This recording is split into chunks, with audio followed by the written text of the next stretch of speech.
Hi everyone, you reached Chronicles of the Gray Hair Diva. If this is your first time, welcome. If not, welcome back. For all of you out there, hit that subscribe button and the notification bell so that every time I upload a video, you will be notified. Hit the like button, chat with me in the comments, and when I get an opportunity, I will chat back. And share my video with your friends and family so that they can come to my channel and get to know me also. I'm here today with a quick video on Zac Stacy. Zac Stacy is a 30-year-old ex-NFL football player, played for the Jets for a while. I think he last played for professional football in 2019, but has since gone viral in a very nasty, vicious way.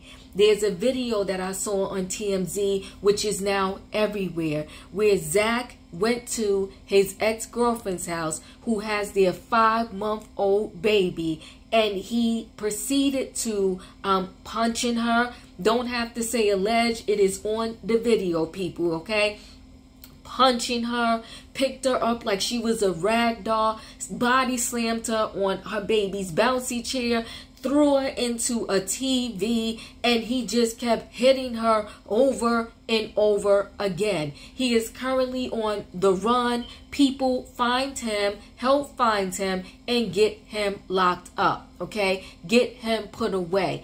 Unfortunately, this young lady claims she has went to the cops several times before this incident and no one helped her. She has since, after this incident, she had to go to the hospital. She filed for a restraining order. In this restraining order, she says that she feared for her life and the life of her children. This man put his hands on her, and the video is unbelievable, outrageous, and quite disgusting that a man would even do this to a female and to the mother of his child. Well, guys, he needs to be locked up and he needs to be found. Now, outside of that particular situation, it's unfortunate. Some reason there seems to be a trend with NFL players, and I'm not saying all of them, but there's a trend of NFL players that seems to have this aggression, wanting to put their hands on other people, and like I said, not in a good way. We recently had this Dalvin Cook from the Minnesota Vikings, okay? He is in a situation where the ex-girlfriend is claiming that he allegedly beat her for 3 years, okay? She has evidence, bloody pictures. It is a mess, okay? And then, you know, the Ray Rice. And there's several, a laundry list of almost football players with this history of aggression. And it just seems crazy. And I'm wondering, is it some connection with these NFL players and maybe getting hit in their body, in their head, too much and too hard, where it does some shifting and shaking of their brain, where they have this aggression. It is it's devastating. It's horrific. If you remember with Ray Rice, it was video caught of him, you know, punching his then girlfriend, which became his wife later on, so hard that he knocked her out, okay? And she married him afterwards. With this Dalvin Cook, the ex-girlfriend, she has these pictures where, you know, she's just so bloody, and said he did it for 3 years straight. So we're dealing with, like, in those two cases, like, why do women stay when you know that this has happened? Like, why would you stay? Like, the one said for 3 years he's been doing this. Like, why would you stay? And I'm not judging her. I'm not trying to shame her. I'm just wondering, like, you see this person's behavior and you got to know that this is not right. Like, why would you stay? And in the Ray Rice situation, why would you marry this man after he knocked you out?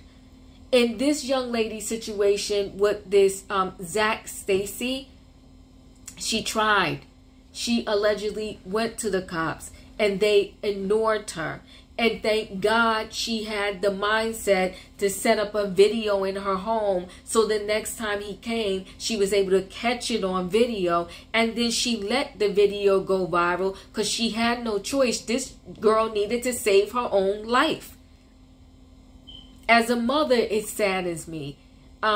It's just devastating. And he did all of this with his child on the couch in the same room. And then I believe at the end of the video, and I don't know if he was talking to the child or to his ex-girlfriend, but he said, "You know I love you." I don't know who he was talking to, and I think that's what I heard. And how sickening and crazy is that? That you can put your hands like that on someone and then turn around and say, "But I love you." And that's if he was talking to her. I don't know if he was talking to her or the baby, but how can you tell even your baby that you love them after you done ripped 50% of them, which is their mother? You flung her around like a rag doll. I'm glad that she survived this. I'm glad she's still here to tell her story. And I'm glad that she has a video.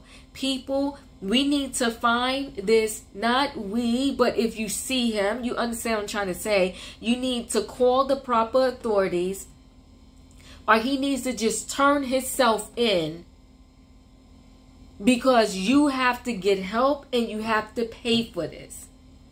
And so I'm thinking to myself, is it something with football? And I know all football players don't do this or go through this, but is it something where some of these people cannot take this impact that happens with the football? Like, it's just too much. Should we if we're going to continue with football, should it be like it is for when they call it pee-wee football, when it's the little kids and you not having this impact in the body, you got to grab like a tag off of the person? Should that be how adult professional football is played, so we won't deal with these concussions, deal with this knocking of the body at this high speed and high impact? Because your body is not meant to take that many hits in this high speed and high impact to your body, and those helmets are not protecting you like that when you're getting repeated hitting over and over again. I'm not making excuses for these guys, people.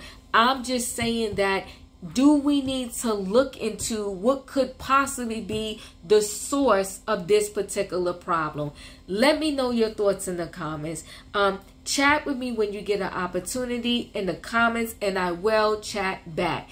And don't forget to hit the like button. And I'll end on this note here. I'm so glad that this young lady had the opportunity to save her own life and get her story out. It's unfortunate that it's unfortunate that she had to even go through this particular situation. It's devastating.